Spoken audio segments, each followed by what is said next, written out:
Welcome back to UPSC COC Learners Tamil channel.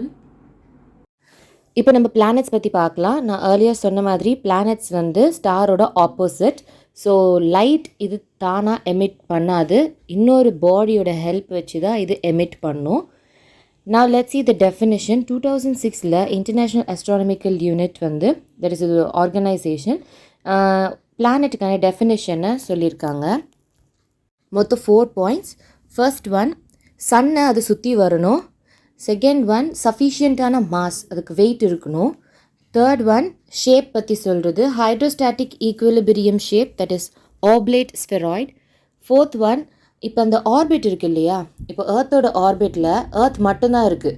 Suppose அது கூட வேறு ஏதாவது ஒரு ஆப்ஜெக்ட் இருந்ததுன்னா அதை கிளியர் பண்ணியிருக்கணும், ஓகேவா? ஸோ அதான் அது நெய்பர்ஹுட்னு சொல்கிறாங்க. அண்ட் இப்போ இது சப்போஸ் கிளியர் பண்ணலைன்னா அது பிளானட் கிடையாது. பட் நம்ம ஏர்த் அதோட நெய்பர்ஹுட் எதுவுமே இல்லாததுனால ஏர்த் ஒரு planet. Okay, so it should clear the neighbourhood around it's orbit. இப்போ டுவார்ஃப் பிளானட்டோட டெஃபினேஷன் பார்க்கலாம். டுவார்ஃபுமே சன்னை ஆர்பிட் பண்ணும், தட் இஸ் அது சுற்றி வரும். இதோட ஷேப் நியர்லி ரவுண்ட், ஆனால் ரவுண்டு கிடையாது. ஓகே, இங்கே நெய்பர்ஹுட் அதுக்கு இருக்கும். இப்போ நம்ம பிளானட்டோட ஆர்டர் பார்க்கலாம். மொத்தம் 8 பிளானட்ஸ் இருக்குது. இதுக்கான ஹிண்ட் என்னன்னு பார்த்தீங்கன்னா, my very elegant mother just served us noodles. இதில் எல்லா ஃபர்ஸ்ட் லெட்டருமே எடுத்துக்கணும், ஒவ்வொரு வேர்டில் இருக்க ஃபர்ஸ்ட் லெட்டர் எடுத்துக்கணும். ஸோ எங்கள் மையில் எம் மெர்க்யூரி, வெரியில் V Venus, elegant E Earth, mother M Mars, just J Jupiter, served S Saturn, us U Uranus, noodles and Neptune. So இதில் first 4 Mercury, Venus, Earth, Mars, இது நாலுமே inner இல்லைனா terrestrial பிளானட்னு சொல்கிறாங்க. And also இது சன்னுக்கு distance பார்க்கும்போது க்ளோசஸ்ட்டாக இருக்கும், that is க்ளோஸராக இருக்கும், sorry. Next 4 பார்த்தோன்னா ஜூபிட்டர், சாட்டர்ன், யுரேனஸ், நெப்டியூன். இந்த நாலுமே அவுட்டர் பிளானட்ஸ் அண்ட் இது சன்னோட தூரமாக தான் இருக்கும். So it is far away from the sun. இந்த லாஸ்ட் 4 பிளானட்ஸ் பார்த்தோன்னாக்கா கேஸஸாக தான் இருக்கும் நிறைய. அண்ட் அந்த ஃபர்ஸ்ட் 4ல் சில மவுண்டன்ஸ், இந்த மாதிரியான சில லேண்ட் ஃபார்ம்ஸ்லாம் இருக்கும். And this Jupiter, Saturn, Uranus, Neptune, இந்த 4 பிளானுமே ஜோவியன் பிளானட்னு சொல்லுவாங்க. இந்த ஃபர்ஸ்ட் 4 அண்ட் லாஸ்ட் 4க்கு நடுவில் ஒரு ஆஸ்ட்ராய்ட் பெல்ட் இருக்கும். இந்த ஆஸ்ட்ராய்ட் பெல்ட்டில் சில பார்ட்டிகல்ஸ் இருக்கும். அது பார்த்தோன்னா ஸ்பெரிக்கல் ஷேப் இருக்காது, ஒரு இர்ரெகுலராக இருக்கும். ஆல்மோஸ்ட் பிளானட் மாதிரி தான், ஆனால் அதோட சைஸ் பார்த்தோன்னா ரொம்ப சின்னதாக இருக்கும். அண்ட் இதில் இந்த ஆஸ்ட்ராய்ட்ஸில் லார்ஜஸ்ட் ஒன் பார்த்தோன்னா சிரஸ். ஸோ தேர்ஃபோர் ஆஸ்ட்ராய்ட்ஸ் எங்கே இருக்கும்னாக்கா மாஸுக்கும் ஜூபிட்டருக்கும் நடுவில் இருக்கும். அண்ட் இப்போ இந்த பிளானட்ஸோட டிசெண்டிங் ஆர்டர் பார்க்கலாம். Jupiter, Saturn, Uranus, Neptune, earth, Venus, mass, Mercury. இப்போ ஆஸ்ட்ராய்ட்ஸ் பற்றி பார்க்கலாம். ஏர்லியர் சொன்ன மாதிரி மாஸுக்கும் ஜூபிட்டருக்கும் நடுவில் இருக்கும் ஒரு பெல்ட் மாதிரி. அதில் நியூமரஸ் குட்டி குட்டி சைஸில் இருக்கிற மாதிரியான ஒரு ஆப்ஜெக்ட் சுற்றிட்டு இருக்கும். அண்ட் இதுவும் வந்து டஸ்ட் ராக்கால் செய்யப்பட்டது தான். அண்ட் இங்கே இதுவும் சன்னை சுற்றி வரும். இதில் லார்ஜஸ்ட் ஒன் பார்த்தோன்னா சிரஸ். ஆஸ்ட்ராய்ட்ஸில் ஒரு பாயிண்ட் மிஸ் பண்ணிட்டேன்.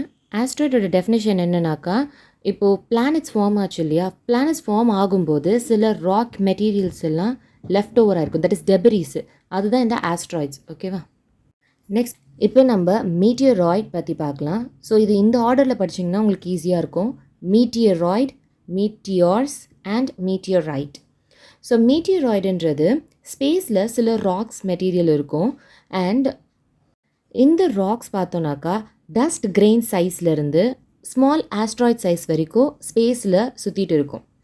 Next stage meteors. இந்த மீட்டியராய்டு என்ன பண்ணோன்னாக்கா ஏர்த் இல்லைனா மற்ற பிளானட்ஸோட atmosphere, point to be noted, சில பிளானட்ஸ்க்கு மட்டும் தான் அட்மாஸ்ஃபியர் இருக்கும். ஓகே, ஸோ இதில் பர்டிகுலர் இப்போ ஏர்த் பற்றி பார்க்கலாம். ஏர்த்தோட அட்மாஸ்ஃபியரில் என்டர் ஆகும்போது இந்த மீட்டியராய்டு பார்த்தோன்னாக்கா பேர்ன் ஆகிடும். பேர்ன் ஆகும்போது நம்ம கண்ணுக்கு ஒரு ஷூட்டிங் ஸ்டார் மாதிரி தெரியும்.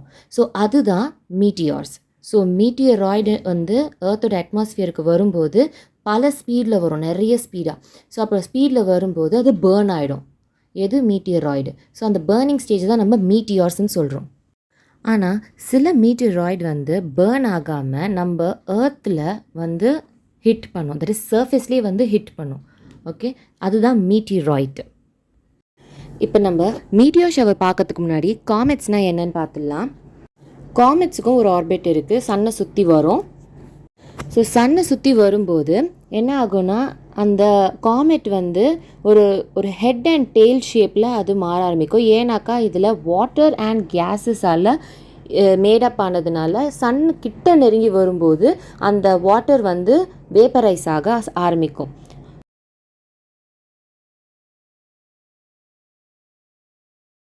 So tail end of the காமெட்டில் பார்க்கும்போது ஒரு டெயில் ஷேப்பில் அப்படியே சுருங்க ஆரம்பிச்சிடும்.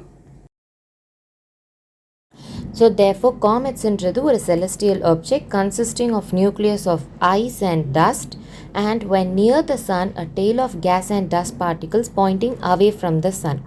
ஓகேவா? ஸோ இந்த காமெட் வந்து ஐஸ் அண்ட் டஸ்ட்டால் மேட் ஆஃப் ஆகிருக்கு. சன்னு கிட்ட நெருங்கி வரும்போது இந்த ஐஸ் அண்ட் டஸ்ட் வந்து கிட்ட நெருங்க சன்னை விட்டு விலக ஆரம்பிக்கும். ஓகே, அதுதான் இதில் இம்பார்ட்டண்ட் காமெட் என்னன்னு பார்த்தோன்னாக்கா ஹெலீஸ் காமெட். இது 75லேருந்து 76 years of appearance, like time period கேப்பில் அப்பியர் ஆகும் நம்ம எர்த்லேருந்து.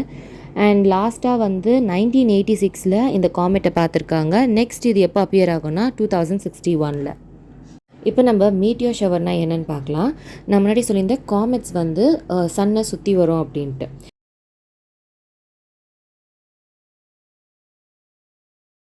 ஸோ ஏர்த்தும் சன்னை சுற்றி வருது இல்லையா, ஏர்த் வந்து இந்த காமெட் பார்த்து க்ராஸ் பண்ணும்போது நம்ம இந்த மீட்டியர் ஷவரை பார்க்கலாம்.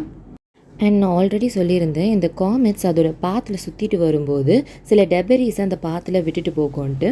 அண்ட் இந்த டெபரிஸ் ஏர்த்தோட அட்மாஸ்ஃபியரில் படும்போது அந்த ஒரு பேர்ன் ஆகும். ஓகே, ஸோ அந்த பேர்ன் ஆகும்போது நைட் ஸ்கையில் அது ஒரு பிரைட் ஸ்ட்ரீக்ஸ் ஆஃப் லைட்ஸாக காட்டும். அதுதான் இந்த மீட்டியர் ஷவர். ஸோ லேட்டஸ்ட்டாக வந்த மீட்டியர் ஷவர் இட்டா அக்வரிட். இப்போ நம்ம என்ன மாதிரியான டைப் ஆஃப் கொஸ்டின்ஸ் இதுலேருந்து எக்ஸ்பெக்ட் பண்ணலான்னு பார்க்கலாம். காமெட்ஸோட சில நேம்ஸ் கொடுத்துட்டு கூடவே இந்த ஆஸ்ட்ராய்ட்ஸ் அப்புறம் இந்த மீட்டியர் ஷவர் நேம்ஸ்லாம் கொடுப்பாங்க. அதுலேருந்து பிக்கப் தி ஆஸ்ட்ராய்ட் நேம் இல்லைனா பிக்கப் த மீட்டியரைட் நேம் அந்த மாதிரிலாம் கேட்பாங்க. ஸோ கரண்ட் அஃபேர்ஸ் இதுக்கு நம்ம ட்ராக் பண்ணிக்கணும். Thanks for watching UPSC CSC Learners Tamil channel.